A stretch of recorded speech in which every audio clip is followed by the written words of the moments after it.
ಮದ್ಯ ಮಾರಾಟದಲ್ಲಿ ದಾಖಲೆ ಬರೆದ ಅಬಕಾರಿ ಇಲಾಖೆ.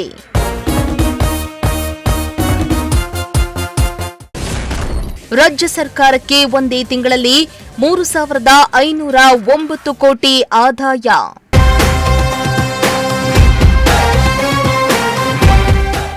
ರಾಜ್ಯದಲ್ಲಿ ಹೊಸ ಅಬಕಾರಿ ನೀತಿ ಜಾರಿಯಾದ ಬಳಿಕ ಮದ್ಯ ಮಾರಾಟದಿಂದ ಸರ್ಕಾರದ ಖಜಾನೆ ತುಂಬುತ್ತಾ ಇದೆ.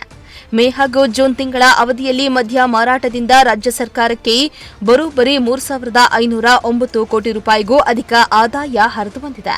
ಹೊಸ ಆಲ್ಕೋಹಾಲಿನ್ ಬಿವರೇಜ್ ಅಥವಾ ಎಐಬಿ ನೀತಿ ಜಾರಿಗೆ ಬಂದ ಬೆನ್ನಲ್ಲೇ ಈ ಐತಿಹಾಸಿಕ ಏರಿಕೆ ದಾಖಲಾಗಿದೆ.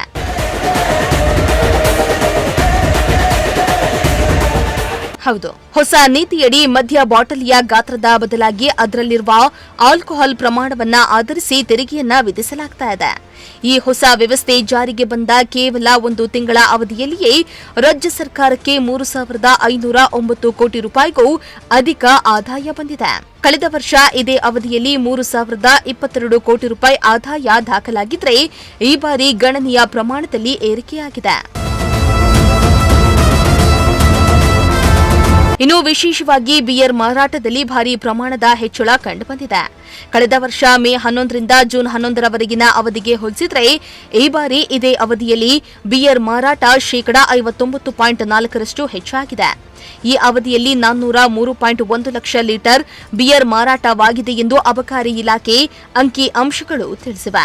ಇನ್ನು ಇಂಡಿಯನ್ ಮೇಡ್ ಲಿಕ್ಕರ್ ಅಥವಾ ಐಎಂಎಲ್ ಮದ್ಯದ ಮಾರಾಟವೂ ಏರಿಕೆಯಾಗಿದ್ದು 443.5 ಲಕ್ಷ ಲೀಟರ್ಗೆ ತಲುಪಿದೆ.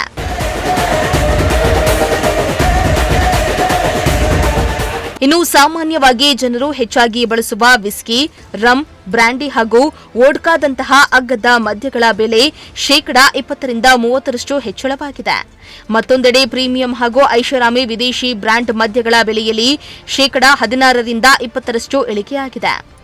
ಒಟ್ನಲ್ಲಿ ಹೊಸ ಅಬಕಾರಿ ನೀತಿ ಜಾರಿಯಾದ ಬಳಿಕ ರಾಜ್ಯದಲ್ಲಿ ಮದ್ಯ ಮಾರಾಟ ಹಾಗೂ ತೆರಿಗೆ ಸಂಗ್ರಹ ಎರಡೂ ಹೆಚ್ಚಳವಾಗಿದ್ದು ಸರ್ಕಾರದ ಆದಾಯದಲ್ಲಿ ದಾಖಲೆ ಪ್ರಮಾಣದ ಏರಿಕೆ ಕಂಡುಬಂದಿದೆ.